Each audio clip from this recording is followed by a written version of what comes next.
Let's take a look at the wide gamut black and white toning controls new in version 9.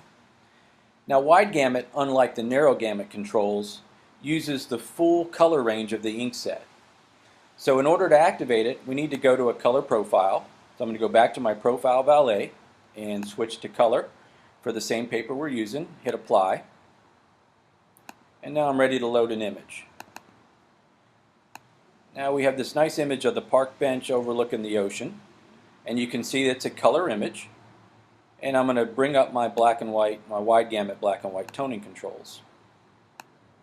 Place those next to the image here.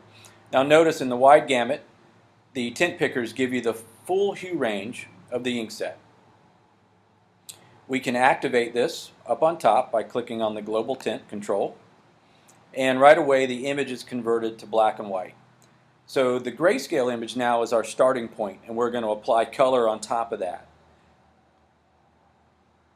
I'm going to activate my split tones, which will give me 2 tint pickers. And for this image, I'm going to look for a nice brown tone.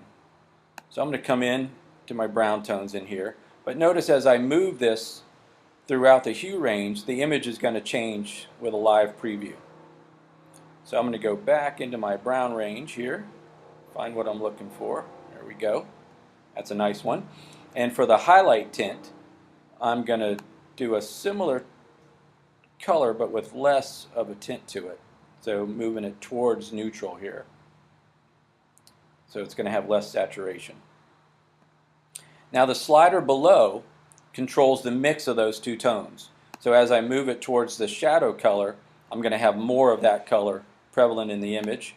Move it towards the highlight color, and more of that color is prevalent. So I can come in here and dial in exactly what I'm looking for.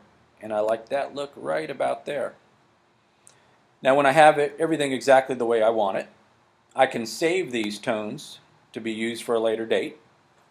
I'm going to call this a brown tone, and I'll save that. So now I can come back to it and use it in future images without having to try to recreate what I just did. Let's bring in another image and look at a slightly different effect. And I like the astronaut here.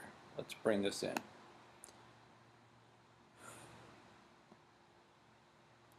We're going to enable the control again, and you can see that as I bring in images and enable them, whatever our last tint that we had used is going to be applied.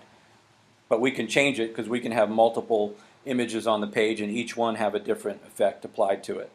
So for the astronaut, what I'm going to do is go into a blue tint here, and this is going to be our shadow point.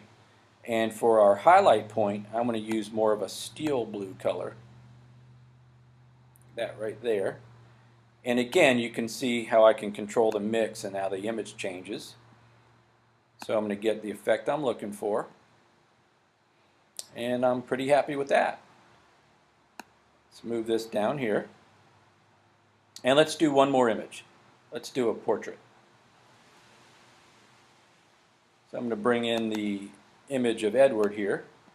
And you can see we're set to rotate to fit. So software thought it fit better if it rotated it. I'm going to rotate it back so we're looking at it straight on. And for Edward, I'm going to actually do a single tone. And we're going to do sort of a platinum look. Right about there. And there you have it. Those are the 3 different looks. Really, the sky's the limit. Use your imagination. Each image is going to really kind of dial in the effect you're looking for. And that's wide gamut black and white tones in version 9.